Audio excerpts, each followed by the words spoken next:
So we're right now ascending the mountain. We are 10 days or so from Shavuot, from the festival, the holiday, that is the commemoration of the giving of the Torah Mount Sinai. The rabbis teach us that every year, spiritually, it's re-given, which means that we have the opportunity to reconnect in a much bigger way than we ever had, coming in 10 days, our own personal Matan Torah. And at that moment, the Jews achieved something that was unbelievable. We don't really know if they've ever done it like that again. They achieved something.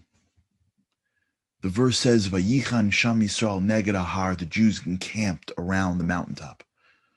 Rashi, the commentator who's so particular and sensitive to grammar, realizes that Vayichan is singular, nation is plural. Why is it called Vayichan? It should be Vayachanu in a plural form, and says, you know why it was written in a singular? Because God is teaching us they encamped around ki ish echad belev echad, like one nation, one person, one heart.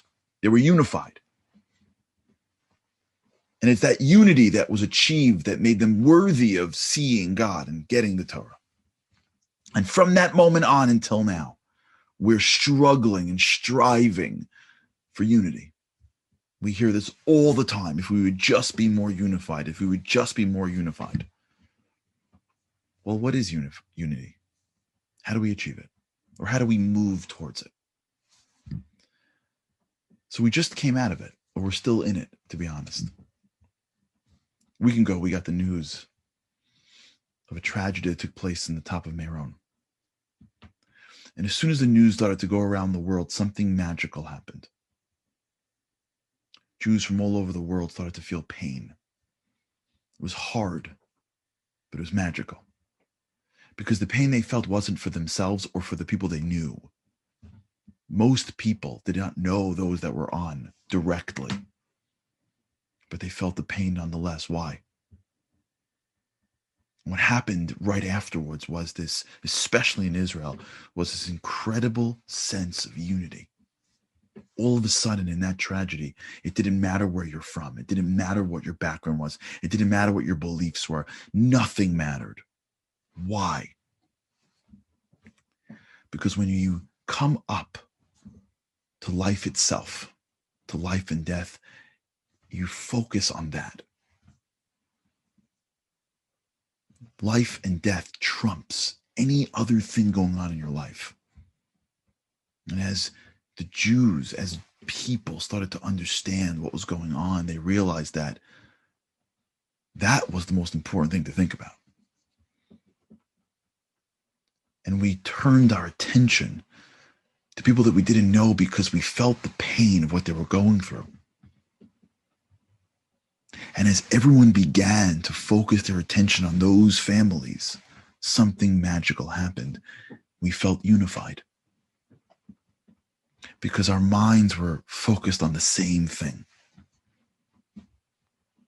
What is unity? You see, we grow up and we're born with a mentality of selfishness. The baby doesn't think, it's 2 a.m., my mom is exhausted, I can wait until 6 for my bottle. It's terrible anyways, it's formula. The baby's thinking me. When kids are fighting, they're grabbing toys for themselves. As we get older, we still somehow keep this mentality of me and me and me. What's good for me? When do I get mine? And sometimes it never leaves us. What about me? What about mine? What about my family? You're taking from mine. You don't look like me. Wherever we are, those to the right of us seem like they're fanatics, and those to the left of us seems like they're not even paying attention because I figured out the exact right way to live. Religiously, I got it. Politically, I got it. Economically, I got it. Sociologically, whatever it is, if it's in my head, it's the middle. We live in a world where when someone disagrees with you politically, you can't even live with them anymore because it's about me, my beliefs, my opinions. I'm so sure of myself. Look at the world. Just look at the world. Every person knows for sure they're right. Me. God says, guess what? Me is the path of fragmentation. God says only one truth in this world. You know what that truth is? God says, that's me. You ain't. You're just trying. You're a work in progress. You're not perfect. You're not supposed to be perfect. That's okay. And I put you into this world. You don't know everything. But let me tell you what happens, God says. When the most thing you're thinking about is yourself, you're going to miss out on what unity really is. Unity is when you think beyond yourself. Unity is when a group of people think of something beyond themselves. When a family worries about the family over themselves, they become unified. When a community thinks about something beyond itself, when everybody shares a common purpose, then you don't lose yourself. You take yourself and you bring it to the group and you become more. The players that all play for one championship, they don't become less players. They become more in their ability to play. A family that knows that they stand for something beyond just their own personal needs. Each person maintains their distinction, but they become more. We become more when we think of others. And when we all think of others, we become unified. When we have a single focus that we all share, that's the essence of unity. On Mount Sinai, the Jewish people saw God and said, that's our focus. We're his people. We're here for a reason. He's the king. When everybody saw that focus, they all became unified because they had a unifying purpose. That's our challenge. To live a life with a greater purpose than ourselves. To be part of something more than ourselves. To allow ourselves to melt into something bigger than ourselves. To catch ourselves when it's so focused on me and say, I want to be beyond me.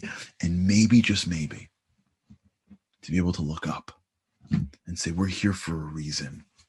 There's a creator of the universe. And if we're all here for him, then we all got the same purpose. Each one in their own rules, each one in their own roles. But we're all unified.